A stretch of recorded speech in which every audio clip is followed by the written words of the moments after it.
So my name is Vajrapriya, and the structure of the evening will be pretty much as usual. So I'll start off by giving a talk, and then there'll be time for some discussion in smaller groups, and then we'll come back after tea break and meditate. And we are continuing to follow this theme, broadly speaking, of the Buddha's career, if you like, through his lifespan. And we're hanging it loosely around the story of the Arya Pariyesana Sutta, which is one of the stories in which the Buddha sort of recounts his life story. We're not following it that precisely, but broadly speaking, where we've gotten to is just up to the point of the Buddha's awakening. And we're going to celebrate that on Sunday. This Sunday, do come to our Buddha Day celebration on Sunday. Starts at 10 o'clock, I believe. Is that right? Yeah.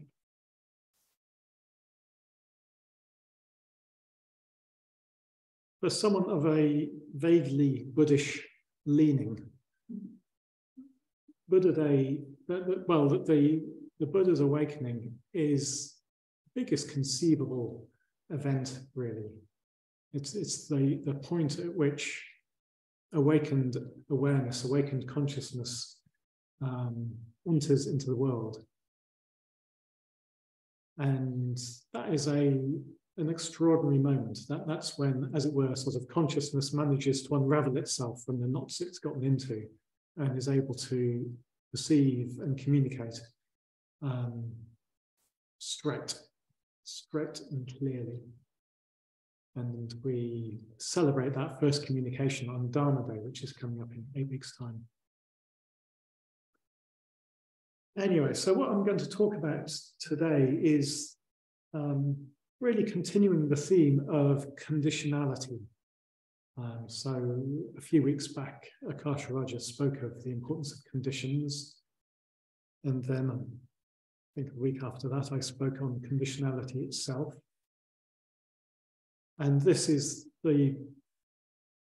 one of the ways of conceiving of as it were, the content of the Buddha's awakening experience. This is what he understood. This is how he chose to communicate what he experienced directly.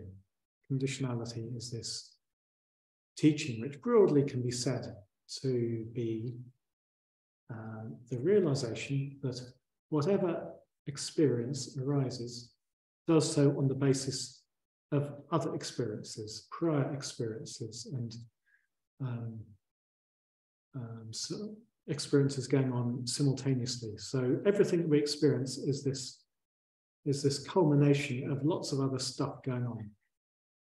So the way we experience this moment is resting, as it were, on all of our conditioning back through our life and possibly previous lives, if you look at it that way. So everything we've learned, so the very fact you can understand, maybe some of what I'm saying at least, is because you understand English. And, that's part of our conditioning that's been going on. And the way you're relating to what I'm speaking about will depend on what you've learned of Buddhism so far. So this might all feel very familiar, it might feel a little bit abstract and baffling, or whatever, anything in between. So this very moment is conditioned by everything that's gone on in your life up till now.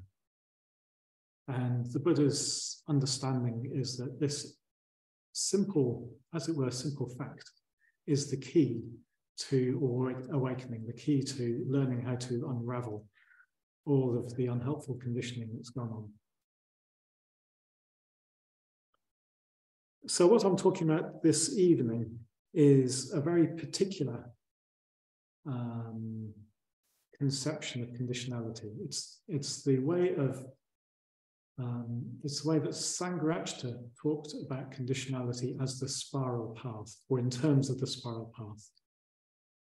So this is, broadly speaking, the way we can understand how spiritual progress happens. How does spiritual unfoldment happen?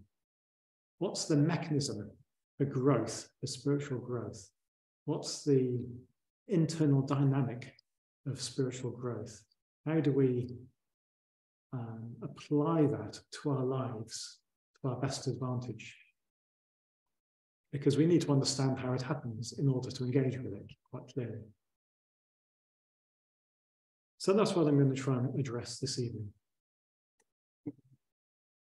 And when I started thinking about this, I have a recollection that at the entrance of one of the circles of hell, as described by Dante, there's a sign that says, "Abandon hope, all ye who enter here." Abandon hope, all ye who enter here. And this is the way I'm glossing this evening. Abandon hope, all ye who enter here, which doesn't sound very encouraging, does it? Let's hope we'll work out the encouraging aspect of that. So yeah, I want to talk about the core dynamic of spiritual growth. So usually when conditionality is talked about in the scriptures, in the Buddhist descriptions, what we hear is what Sangharakshita has entitled cyclic conditionality or reactive conditionality, or what in the original language is lokiya. Lokiya means worldly, so it's worldly conditionality. And something that Sangharakshita was keen to draw out, which is much less common in the scriptures, is another way of describing conditionality in terms of a progressive nature. So he calls it either progressive or creative or spiral conditionality. In the original language, it's lokutra. Lokutra means, you could say transcendental. It means beyond the world. And these are two ways of talking about conditionality. So we can usually, in the Buddhist tradition, what we hear are lots of descriptions of stopping doing things that are unhelpful, particularly stopping craving. So this is the main way that the Buddha talked about spiritual growth, as the cessation of craving. So if you know your Four Noble Truths, this is third noble truth, that if we cease craving, we cease experiencing dukkha, we cease experiencing unpleasantness. So this was one way that he conceived of his awakening vision, that that the cause of dukkha, the cause of all of our problems, is craving, and if you take away that cause, then the craving ceases. So that's as it were, a sort of path of cessation, if you like. We're having to sort of stop doing this particular kind of thing. And what Sangharakshita was very keen to do was to emphasize there's a whole positive way of looking at this. That cessation of craving looks like something positive. And that, what it looks like, is described in the spiral path. So the spiral path is a way of mapping out the kind of unfolding of experience as we start letting go of the patterns that bind us. Yeah. So that's what I'm looking at. And what I'll do is briefly run through the spiral path, the 12 stages of the spiral path. It will be a jog through. I don't intend to go into each stage in any detail. And then I want to look at the, as it were, the getting your foot on that path. What's the first step? Because that's the really key one, is finding a foothold, if you like. So that's one thing I want to do. And I also want to talk about what I feel is the underlying dynamic of the spiral path, the underlying flavor or quality that we're basically trying to embody any moment that we remember. What is that quality that any moment we remember, as it were, makes our experience into a spiritual experience, into a really wholesome movement, a wholesome moment on the path. Okay, so that's where we'll start off. So the first thing I'll do is share with you a bamboozling diagram. And I'm going to share this with you, not so that you memorize it, but just to give you a sense that there's more than one way to skin a cat. So this is the bamboozling diagram. And you won't be able to read that, probably. The first thing I want to show you is that what this is a description of different types of spiral path. So this is a diagram which was compiled by an order member called Vajrapriya. So he sort of scoured through the Pali Canon, through the original scriptures, and found various different ways in which the Buddha has spoken of progressive conditionality. In other words, spoken of qualities that build, qualities that unfold one to another in a wholesome, positive sequence. And there's, as you can see, there's, as it were, a sort of main spine. We've got this main spine up here. But there's quite a few ways to get onto that spine. So at the bottom, we have the entry point, and at the top, we have the culmination. Yeah. So what we can see is that there's lots of different ways of getting a toehold, and they sort of run through a fairly common middle section, and in fact, up to a fairly common end section as well. So why I want to show you this to you is just to realize that the spiral path that we're going to look at is just one of many. Yeah. The Buddha didn't try to make a kind of completely consistent teaching. He just spoke to different people at different times, and he told them what he thought they needed to hear. So something else to note is that this diagram is divided into three main sections. We've got these dotted lines here. The bottom bit is the stage of ethics. The middle bit is the stage of meditation. And the top bit is the stage of wisdom. So hopefully you'll recognize the three-fold path, or the three trainings, the most basic way of dividing up the Buddha's path into ethics, meditation, and wisdom. The one we're looking at, which is doesn't crop up that often, actually. It's traditionally from the Upanishad Sutta, and it's this one that starts here, and then it joins up with the main spine and then drops off at the top here. It's unusual because it doesn't have very much about ethics in it. Most of the rest of these, I'll just zoom in a little bit so you can see, maybe. So here's the main green one here, for example, starts with skillful conduct and then goes on to a clear conscience. And on the basis of clear conscience arises gladness. So we can probably imagine that sequence. That if we've been basically acting skillfully, we've got a clear conscience, and that leads to a sort of light heart. And that's a similar kind of dynamic to pretty much all of the other spiral paths here. The one we're going to start off with is this one here. So it starts off with dukkha, with suffering, and moves on to faith, and then joins up with this main spine, as I'm calling it. So we'll just jog our way up through these stages, these 12 stages. So we'll come back to dukkha and faith. These are the ones I want to spend a bit more time on.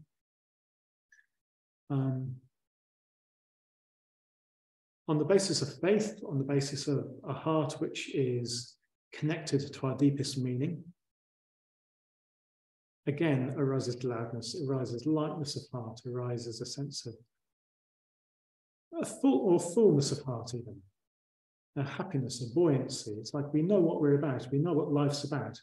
We've got clarity of purpose, if you like, in our life. On the basis of that kind of lightness or fullness of heart,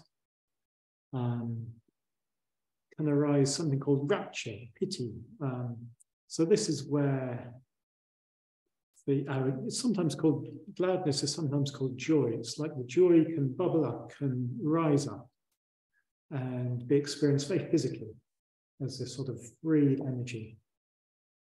And then that passes through a stage called tranquility. It starts to sort of settle down. And that settling down is experienced as a kind of real buoyant mental quality that's sometimes called bliss or happiness. And then on the basis of that happiness, the mind is so settled and powerful. It's got a real strength and power behind it. It's not being pulled hither and thither. So it's got this quality called samadhi, which is translated concentration. I prefer absorption. It's like the mind is fully absorbed and it is fit for purpose. We have a mind that's actually fit for purpose for Dharma practice at this point. And if we choose to direct it in this kind of direction, we can direct that powerful mind towards really investigating our experience, really checking out what's going on. And that can then unfold itself into what's called knowledge and vision of things as they are. So this is a moment of insight, a moment of real understanding, clarity of understanding. Not in a conceptual way. This is a direct experience, vision. It suggests a sort of direct seeing, if you like. I like this side one in a different scripture. It says, phenomena become manifest. Another way of talking about it. So this is where we enter into the path of wisdom, if you like. So we go through another series discussed. I don't like that translation. I prefer disenchantment. Because we see things clearly, we become disenchanted with our usual way of relating to the world in such a problematic way, and chasing our tail and running on the hamster wheel and all these kinds of images. There's just this, somewhere else calls it serene withdrawal. Serene withdrawal, it feels like a better translation to me. And then that leads into another word that's not translated very well, dispassion. Viraga. Raga means basically a painful mental state, a painful emotional state. And so this is where all those painful emotional states fall away. They've got nothing left to support them. They don't have the confusion that supports them. And at that point, there's this real sense of liberation, because we're freed from all of these entangling emotions. We're freed from the fears, the addictions, all the limitations of these mental states that get caught up with our confused way of seeing things. So we feel very free. Lots of energy gets released at this point. And then the final one, knowledge of cutting off. That sounds even worse, doesn't it? Knowledge of the destruction of the poisonous fluxes. English is a little bit kind of lacking at this elevated level. But it's basically realizing that the conditions that have led to all of our woes up until this point have been completely removed. It's not just that in this moment I'm feeling really free, but somehow or other there's this recognition that those conditions can't reoccur. And that's the point of awakening. So that's a quick jog through, and you can probably tell that would take quite a while to unpack fully. But I want to draw your attention to this middle section, the meditation section, which you might recognize some of those stages from descriptions of meditative absorption from dhyana. So this is one way of talking about the stage of deepening meditation.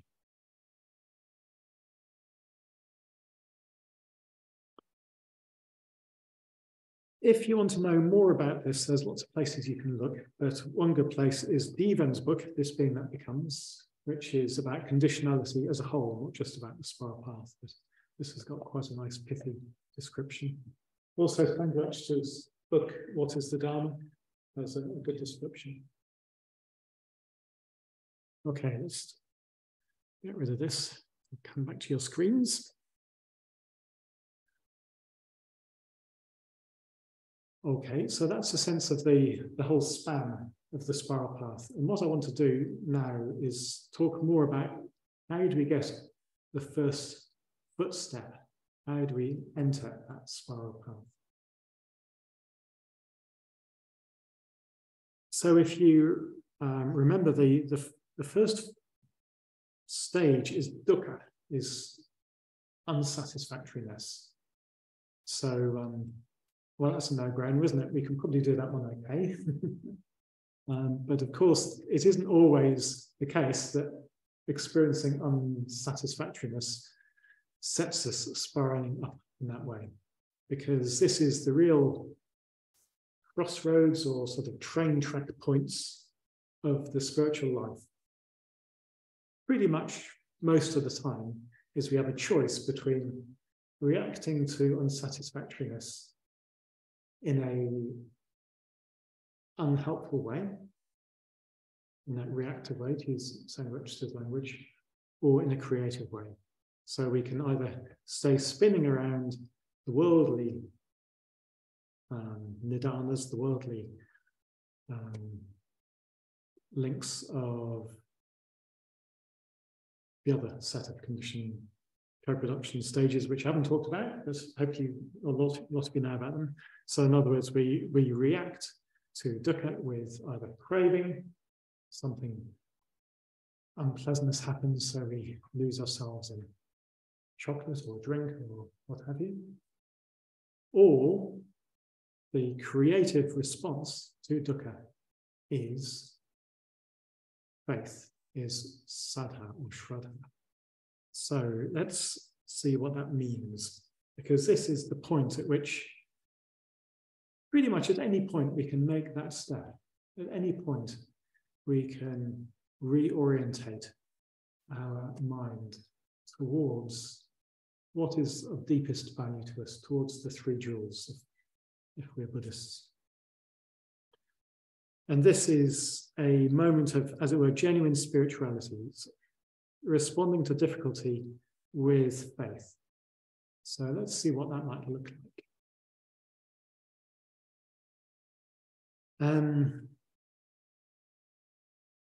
So, recent example, something happens that I don't like and I blame someone for it.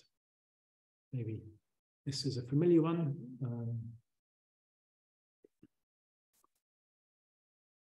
I probably don't need to give you long examples for any of this.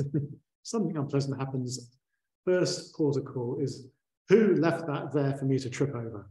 Or who didn't do the washing up? Or who didn't do what they said they were going to do? Why didn't this person meet me when we agreed to? All these kinds of ways that we can go to blame. And that's painful, isn't it? That's painful. But in a funny kind of way, it's less painful than just experiencing it raw. Well, no, I think it's more painful now I think of it, but there's something about experiencing pain raw without blaming, which is quite vulnerable, I think.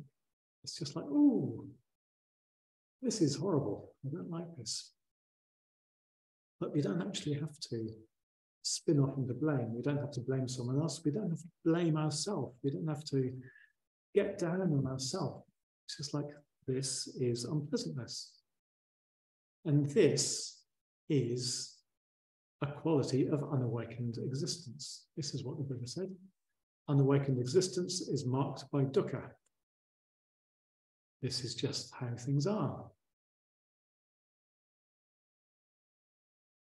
So, just to connect back into the Buddha's life story a little bit, the legend, as it were, this doesn't really appear in the original Pali Canon, but the legend goes that his father, when Siddhartha was born, his father was given this prophecy that when Siddhartha grew up, he would either be a world-conquering monarch or a world-renowned spiritual teacher.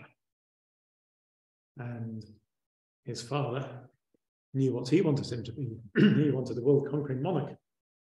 And quite a canny bit of psychology here. So the story goes that in order to ensure that Siddhartha became a world-conquering monarch, not a spiritual leader, he shielded him from dukkha. He shielded Siddhartha, he shielded his son from any kind of unpleasantness. So the legend goes that they weren't allowed any aging people in the palace precincts and no one getting ill and definitely no one dying around the place. So he was really trying to make sure that Siddhartha stayed on the worldly wheel, stayed connected to the cycle of pleasure and craving, just keep him running on the hedonic hamster wheel, and made sure that he had lots of nice food and music and dancing women and all the rest of it. And then, of course, the story goes that somehow Siddhartha managed to get outside the palace precincts and he saw a sick person, he saw an old person, and saw a dead person. And so that was, if you like, mythically his first experience of dukkha, or his first realization of dukkha, when he saw those things. And he didn't react to those experiences by running back onto his hamster wheel. He didn't decide, oh, I need to go back into my nice palace and have lots of nice goodies again. He experienced, as it were, a sense of shraddha. He didn't quite know what he was looking for, but he knew there must be more. He knew there must be something beyond this. And then he got his first glimpse of that through the wandering mendicant, through the sight of a holy person. So that set him on this track. So that was his independence upon dukkha arises shraddha moment. It's like, okay, I'm not going to just stay trapped in this very meaningless cycle. I'm going to find what this leads beyond.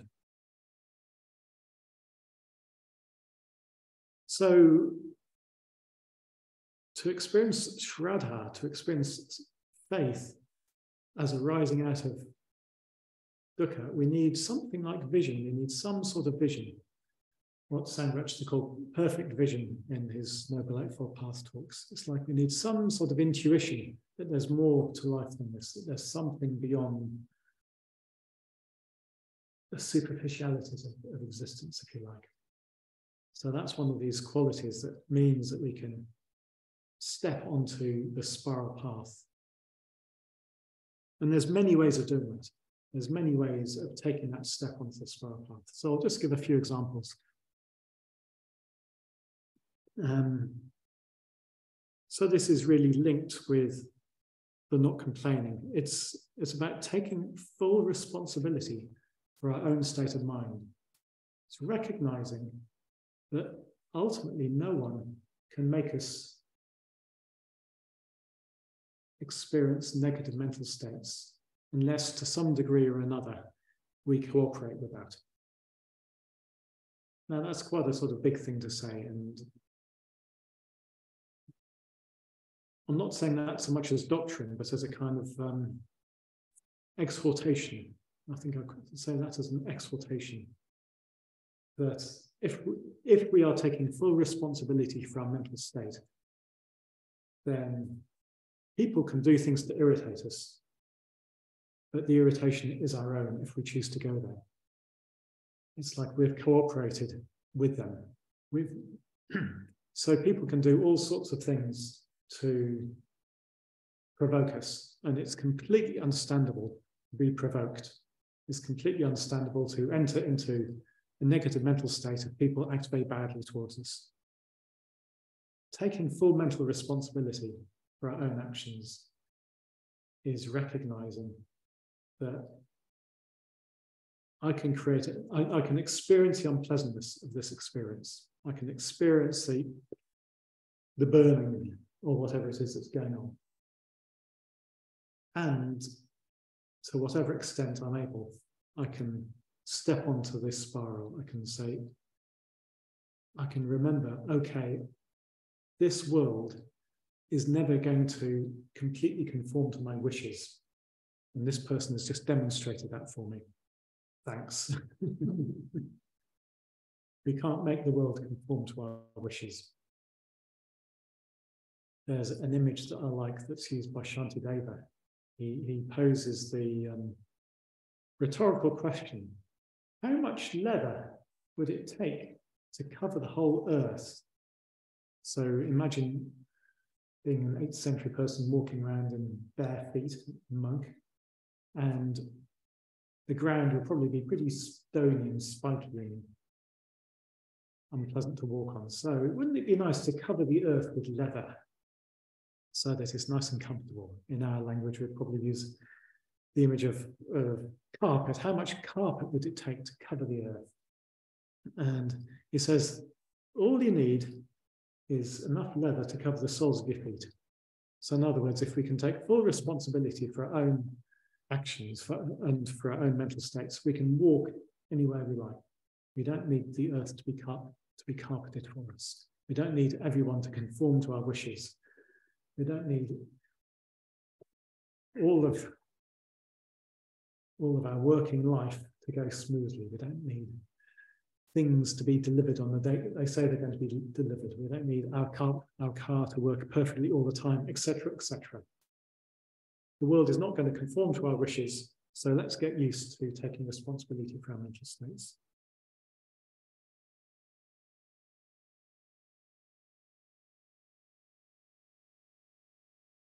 Another attitude, which I think is really helpful, is recognizing that dukkha is a spiritual opportunity.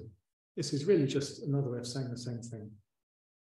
That it is an opportunity to remember that the world is not going to conform to our wishes, and that if we can actually use a moment of dukkha as a moment of responding with creativity, then that builds strength, that builds our spiritual strength, it builds our punya, it builds our merit, if you like. It grows us, we grow into that space. It's the space that we make at that moment. Rather than wishing it away, rather than wishing this person would conform to my wishes, we can actually grow into the space of meeting that person, trying to understand where they're coming from, you know, all the usual communication things, trying to expand our own sense of how we can respond to difficulty. So many of you know I've just applied for a job which is incredibly demanding, incredibly scary, because it means stepping in to the heart of lots of difficult disagreements, the culture wars, stepping into the belly of the culture wars of people with very different views and trying to kind of hold a space, coming up against people whose views I disagree with strongly, all this kind of thing. And why on earth would I do that? The only way I'd do that is because I know it would stretch me. And so seen from this point of view, dukkha becomes an opportunity to stretch our creativity, to grow our creativity, rather than something to avoid. Of course, we need to do it sensibly. You know, we need to be able to manage the dukkha that we expose ourselves to. And I just mentioned the final way of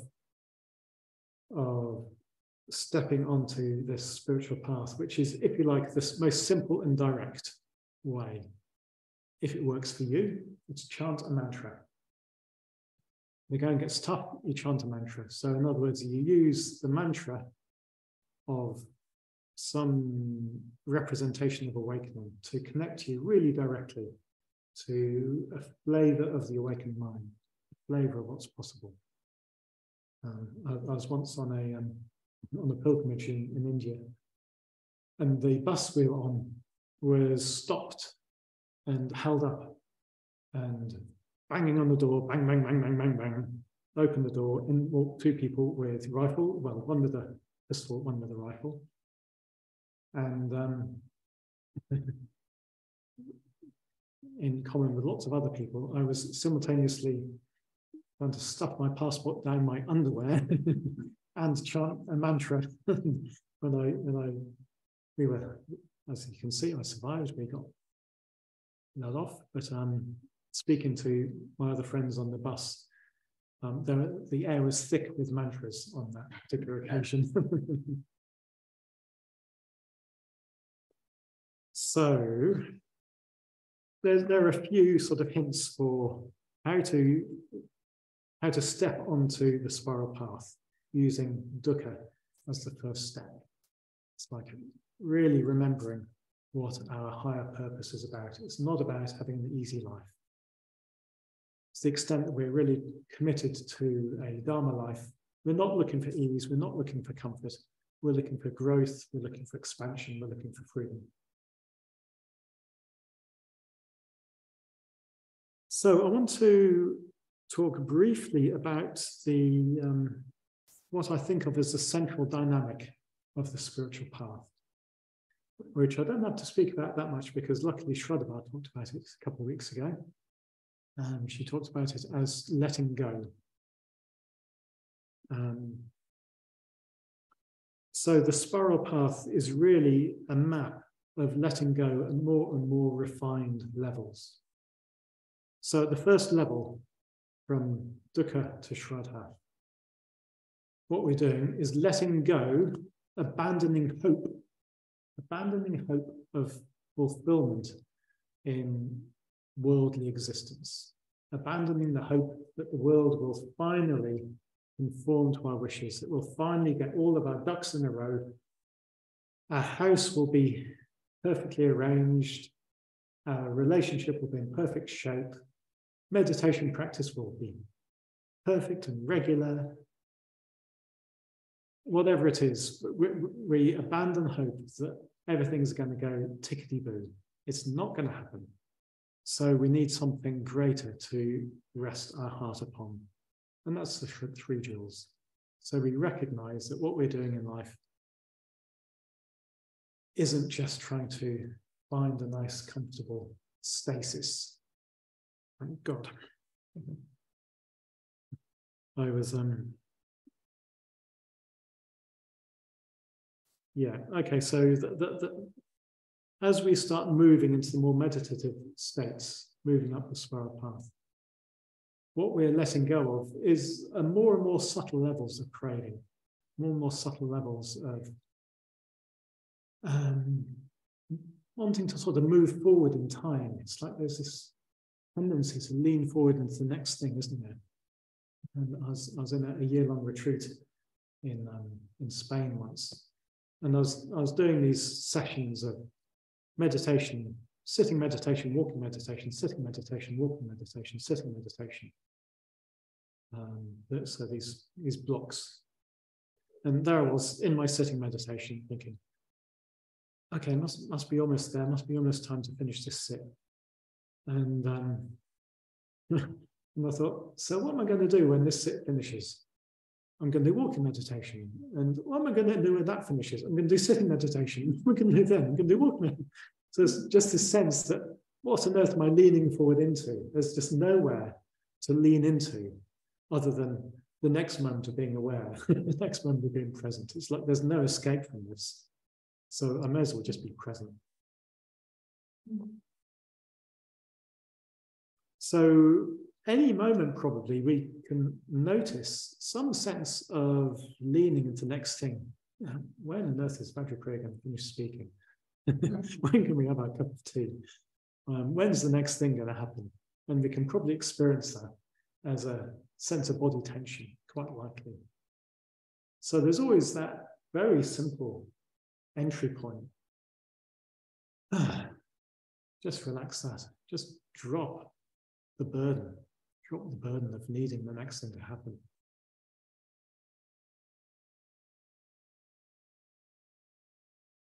There's an image I like to use, which is that of a hot air balloon.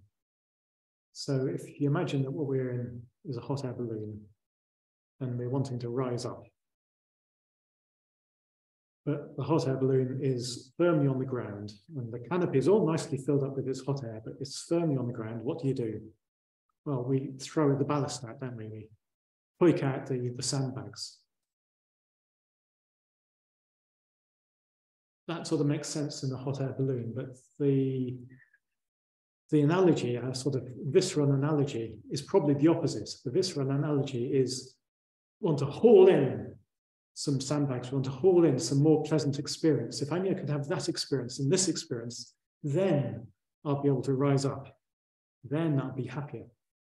So the image of the hot air balloon is suggesting that is counterintuitive. We're actually looking to release our yearning, release our craving for the next thing.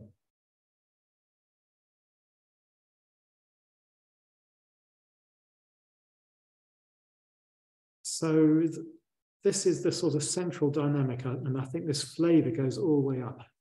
And I think it's really important in spiritual life to really get a visceral, tangible feeling for this sense of releasing, this sense of letting go, this sense of unburdening oneself.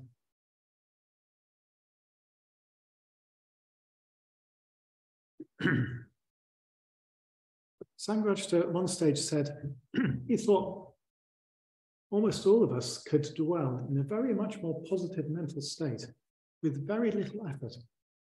Very little effort. And I think this is the kind of effort that it's pointing towards. Excuse me. And the spiral path is this series of qualities, one of which arises quite naturally out of another. So the Buddha said, it's not necessary for an act of will for Shraddha to turn into joy, for example. We don't have to will joy into being. It's quite natural for joy to arise out of Shraddha. He says one state fulfills another state, fulfills and overflows into another state. And I think the Buddha used an image of streams and rivers, but the image I like to use is of a champagne fountain. Mm-hmm. So it's like you pour the champagne in the top glass, and it overflows and it fills the next glasses, and then they overflow into the next glasses. So that's the kind of image. All we have to do is keep pouring, if you like. Keep pouring keep orientating towards the subtle skillfulness in our being. It's a little bit like, possibly, I'm not a sailor, but I think it might be a little bit like being a sailor. If there's just as in with a yacht, if there's just a light breeze, the trick, I think, is to orientate the boat so that the breeze fills the sails. So it's as much about orientating our being as anything else, just to sort of get our being lined up so that the wind fills our sails.